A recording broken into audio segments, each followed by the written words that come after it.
여러분 반갑습니다. 박목사 채널입니다. 네, 오랜만에 찾아뵙습니다. 컨텐츠를 그동안 좀 계속 올리지 못해서 죄송합니다. 코로나 상황이 바뀌고 하면서 좀 여러 가지 교회 뭐 일정들이 좀 바뀌면서 좀 바빴던 것 같아요. 그런데 어쨌든 큐티는 계속해서 좀 진행을 해볼 생각이지만 일단 1월 달부터 큐티를 또 다시 새로운 책을 가지고 시작을 해보도록 하겠습니다. 아마 큐티 책을 여러분들이 이제 구입해서 나눠드리진 못하더라도 여러분들이 좀 큐티 가이드를 통해서 여러분들이 좀 참여를 계속 해주시면 좋을 것 같습니다. 새로운 컨텐츠를 하나 만들었는데요. 이 컨텐츠를 이제 얼마나 정기적으로 할지 모르겠지만 이 컨텐츠는 이제 우리가 좀 잘 알지 못했거나 아니면은 깊게 생각해 보지 않았을 어떤 그런 기독교 기본적인 주제들, 기본적인 이야기들을 가지고 최대한 간단하게 소개하고 생각할 부분들을 한번 던져주고 싶어서 만들었습니다. 그래서 이름하여 그건 알고 있니? 죄송합니다. 그런 컨텐츠입니다. 그래서 한번 해보도록 하겠습니다. 그거 알고 있니? 예, 해보도록 하겠습니다. 그래서 연속되는 어떤 큐티 가이드를 하지 못한 아쉬움을 이 영상으로 좀 한번 이렇게 좀 남겨보도록 하겠습니다. 좀 달래보도록 하겠습니다. 오늘 이제 주제는 너는 크리스마스가 왜 즐겁니? 라는 주제입니다. 너는 크리스마스가 왜 즐겁니? 크리스마스 즐거운데 왜 즐겁냐는 거죠. 내일은 크리스마스입니다. 초유의 사태죠. 크리스마스인데 교회가 텅텅 비어있는 그런 크리스마스를 난생 처음, 아마 계신 분들도 한국교회 처음으로 보내게 되지 않을까 생각되는데요. 크리스마스는 전 세계의 절기라고 할 정도로 아주 유명한 날입니다. 올해는 여느 때와 달리 크리스마스 분위기가 1도 나지 않아서 교회도 썰렁해요. 오늘부터 또 비대면이 시작되면서 새벽부터 썰렁하더라고요.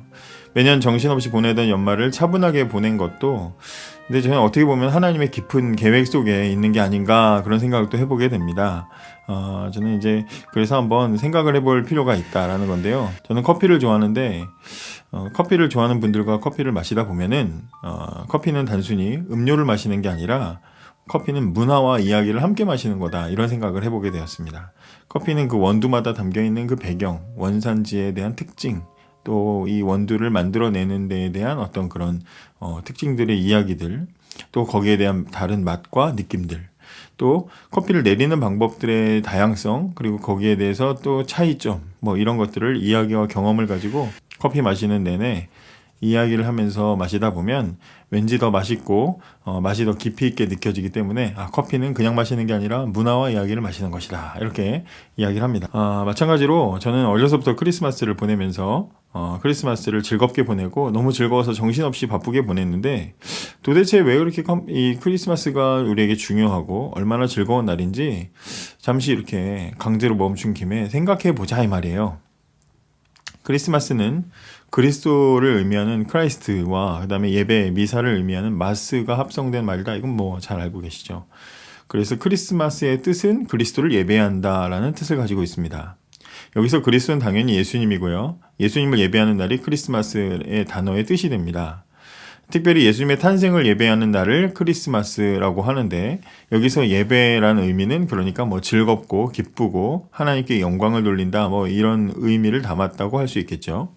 자, 그러면 그리스도의 탄생을 즐거워하고 기뻐하고 하나님께 영광을 돌리기까지 좋아하는 날이 크리스마스라는 말인데 여기서 애매한 문제가 생깁니다. 예수님의 탄생을 즐거워한다? 예수님의 생일을 즐거워한다? 이 말은 저희 애들도요, 자기 생일 즐거워합니다. 자기 생일 기다리고 있고요. 즐거워하는 건 전혀 다를 바가 없어요. 예수님 생일을 우리가 즐거워하는 거랑 자기 생일을 즐거워하는 거, 뭐 엄마의 생일, 친구 생일 즐거워하는 거랑 뭐가 다르냐 이 말이에요. 왜 이 날이 특별한 날이냐 이 말이죠. 왜 예수님의 탄생은 전 세계적으로 명절이 되고 사람들이 다 기뻐하는 날이 될 만큼 대단한 날인지를 알아야 된다는 거죠. 특별히 남들이 다 기뻐해도 나한테 안 기쁘면 아무것도 아닌데 왜 나에게 그렇게 성탄절이 중요한 날인지 우리가 생각해 볼 필요가 있다는 것입니다. 여기에서 우리가 의미를 찾아야 된다는 거죠. 이 사실을 파악하려면 우리는 다시 한번 크리스마스라는 단어에 주목해 봐야 됩니다. 크리스마스의 초점이 어디에 맞춰져 있을까라는 거죠. 크리스마스의 초점은 인간 예수님이 태어났다라는 사건 자체가 아니라 하나님이 보내신 구원자라는 의미, 하나님이 보내신 구원자라는 그리스도라는 말에 초점을 맞추었다라는 것을 우리가 생각을 해봐야 됩니다.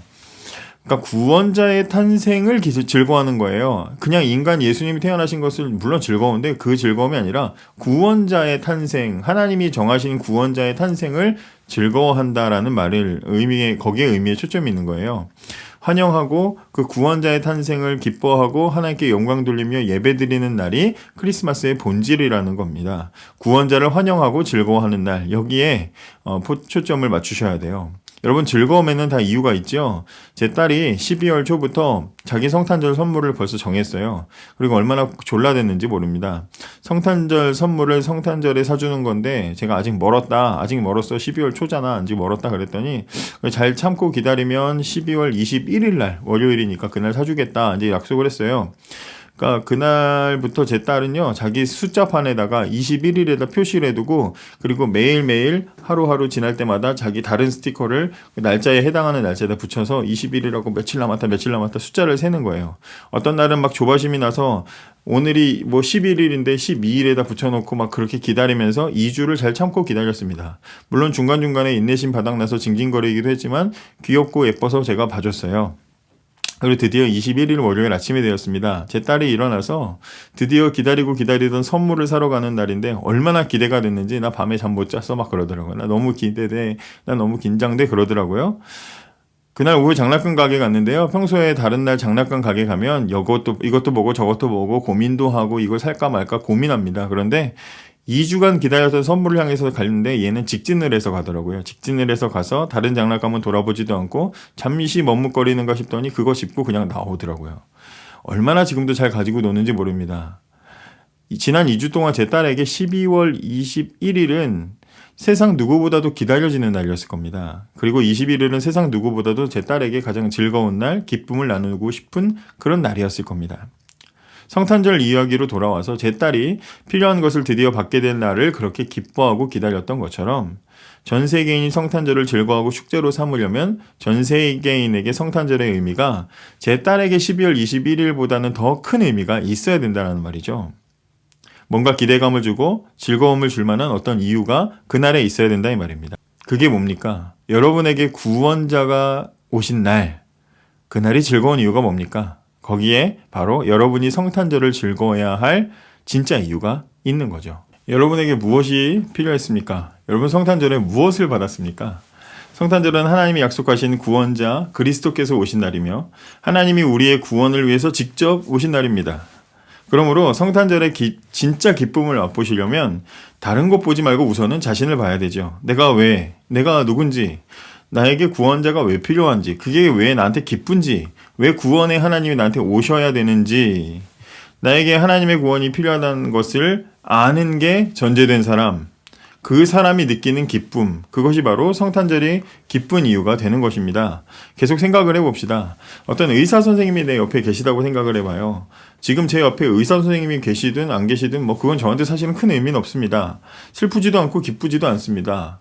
물론 우리 부장 집사님도 의사 선생님이시라서 부장 집사님이 계시면 부장 집사님으로는 반갑겠죠. 그런데 의사 선생님이 지금 제 옆에 계신다고 해서 제가 달라지는 건 없어요. 그러나 당장 응급실에서 고통받고 있는 환자에게 정말 그 의사 선생님의 손길이 간절한 그 환자에게 있어서 의사 선생님이 내 옆에 계시다. 어떤 느낌이겠습니까? 기쁘고 반갑고 감정을 이루 말할 수 없겠죠. 아무 이상이 없는 제가 의사 선생님에 대해서 느끼는 감정과 아주 중한 환자가 의사 선생님 옆에 계실 때 느끼는 감정은 전혀 다르다는 거죠. 마찬가지입니다.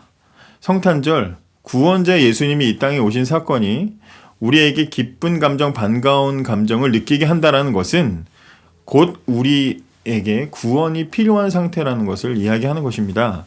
이쯤 되면 상황이 진지하고 심각해집니다. 의사 선생님 없이 스스로 고칠 줄 아는 사람이라면 의사 선생님 필요 없겠죠. 그런데 내가 고칠 수 없으니까 의사 선생님이라는 존재가 반가운 겁니다. 마찬가지로 내가 구원이 필요한 상태라는 말은 스스로 도저히 구원받을 수 없는 상태이기 때문입니다. 여러분 알고 있습니까? 여러분 스스로 구원받을 수 없는 자력 구원이 스스로 불가능한 그런 존재라는 것을 말입니다. 알고 있습니까? 하나님께서 우리의 죄에 대해서 진노하셨고 우리가 스스로 하나님의 진노와 심판을 피할 수 없는 상태라는 것 알고 계십니까? 우리에게 남은 것은 캄캄한 어둠과 같은 절망뿐이며 우리를 구원하실 하나님의 약속만을 바라보고 있는 그런 상태였다는 것 알고 있습니까? 그런 우리에게 놀라운 일이 일어났습니다. 예수님께서 이 땅에 오신 것입니다. 그리스도가 이 땅에 오신 것입니다. 예수님이 태어나신 지 8일이 되었을 때 성경을 보면 예수님의 부모님이 율법을 따라서 예수님을 할례를 하려고 성전에 들어갑니다. 그때 시므온이라는 할아버지를 만나게 되는데, 이 시므온이라는 사람은 이전에 성령님의 명령을 받아서 기다리고 있었던 사람입니다.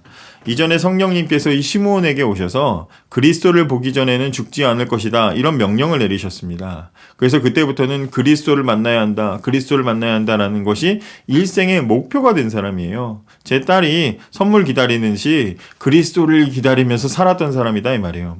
이분이 노인이 될 때까지 얼마나 많은 기대와 기다림으로 살았겠습니까? 이 사람이 그리스도인인가, 저 사람이 그리스도인가 난다 긴다는 사람들 다 찾아다니지 않았겠습니까? 얼마나 그렇게 바라고 기다리며 살았겠습니까? 그런데 마침 성전을 방문한 아기 예수님을 이 시므온이 마주하자마자 단번에 이분이 그리스도인 줄 알아보고 그 아이를 팔에 안고 누가복음 2장에 보면 이렇게 찬양합니다. 주님, 이제 주님의 종을 주님의 말씀대로 평화롭게 떠날 수 있게 하셨습니다. 제 눈으로 주님의 구원하심을 보았습니다. 주님께서 이 구원을 모든 백성 앞에 마련해 주셨습니다. 이는 이방 사람들에게는 계시의 빛이며 주님의 백성 이스라엘에게는 영광입니다. 이렇게 고백했습니다. 드디어 그 약속을 이루고 선물을 받은 거죠. 여러분, 성탄절은 즐거운 날입니다.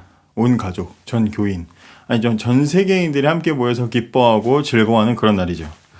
성탄절은 세상에서는 막 화합과 사랑 얘기하고 막 절간에서도 막 스님들이 뭐 이렇게 메리 크리스마스 하고 뭐 난리가 나요. 술집에서도 메리 크리스마스 위하여 이러면서 마시죠. 그런데 우리의 메리 크리스마스는 그들과는 달라야 됩니다. 지금 이렇게 우리가 살펴보았던 이야기처럼 아무 사랑이나 아무 화합을 이야기하는 날이 아니다, 이 말이에요. 우리에게 성탄절은 하나님의 진노를 받아서 죄로 죽을 우리를 끝까지 사랑하신 하나님의 그 구원의 약속이 이루어진 날입니다. 그리고 우리가 스스로 해결할 수 없는 문제를 하나님이 직접 오셔서 해결해 주시려고 오신 그런 사건이 일어난 날이 크리스마스다, 이 말이에요. 그래서 우리는 그 크리스마스를 즐거워하고 기뻐하는 것입니다. 우리가 성탄절을 기뻐하고 내가 정말 성탄절을 기뻐해야 할 수밖에 없는 이유는 무엇보다도 나에게 그리스도가 필요하고 나에게 구원이 필요했기 때문이고, 그 필요를 하나님께서 채워주셨기 때문에 우리는 크리스마스를 기뻐하고 즐거워하고 기쁨으로 준비하고 맞이해서 뭐 막 춤도 추고 뭐 노래도 부르고 또 그날을 기억하면서 연극도 하고 하는 거예요. 그래서 지금까지 그렇게 해왔던 겁니다. 그냥 뭐 아무 노래나 아무 춤이나 아무렇게나 해서 그냥 교회에서 그냥 이렇게 즐겁게 하고, 누구 즐겁게 하려고 하는지도 모르고 그냥 뭐 앞에서 막 그냥 그렇게 하는 게 크리스마스가 아니다, 이 말이죠. 어쩌면 우리에게 성탄절이 수십 년 한국교회 역사 속에서 지내오면서 이렇게 멈춘 건 처음인데, 이 멈추는 기간 동안에 이런 생각을 해볼 기회를 하나님이 주신 것은 아닌가, 저는 그렇게 조심스럽게 생각을 해봅니다. 왜 즐거웠는지, 그동안 왜 그렇게 즐거워하셨어요? 왜 그렇게 열심히 성탄절을 준비하셨습니까? 왜 그렇게 메리 크리스마스를 이야기하셨습니까? 이제 이유를 아셨으니 어떻게 해야 될까요? 진심으로 성탄절을 맞이하십시오. 비록 우리가 만나서 모여서 함께 예배드리고 함께 하지는 못하지만 연극을 준비하고 뭐 성탄절 뭐 공연을 준비하는 그런 추억들은 우리가 없지만, 그거 없어도 우리는 어느 때만큼이나 마음은 풍성한 크리스마스, 구원의 의미를 기억하고 우리에게 그 약속을 이루어 주시는 하나님, 친히 그 약속을 이루시려고 오신 그 하나님을 기억하는 그런 크리스마스로 여느 때보다도 더 풍성하고 아름다운, 어느 때보다 훨씬 더 기쁘고 즐거운 크리스마스를 잘 맞이할 수 있기를 바랍니다. 다음에 또 다른 주제로 찾아오겠습니다. 언제 또 할지 모르겠지만 감사합니다. 여러분, 성탄절 잘 보내시고 연말도 잘 보내시기 바랍니다. 감사합니다. 메리 크리스마스.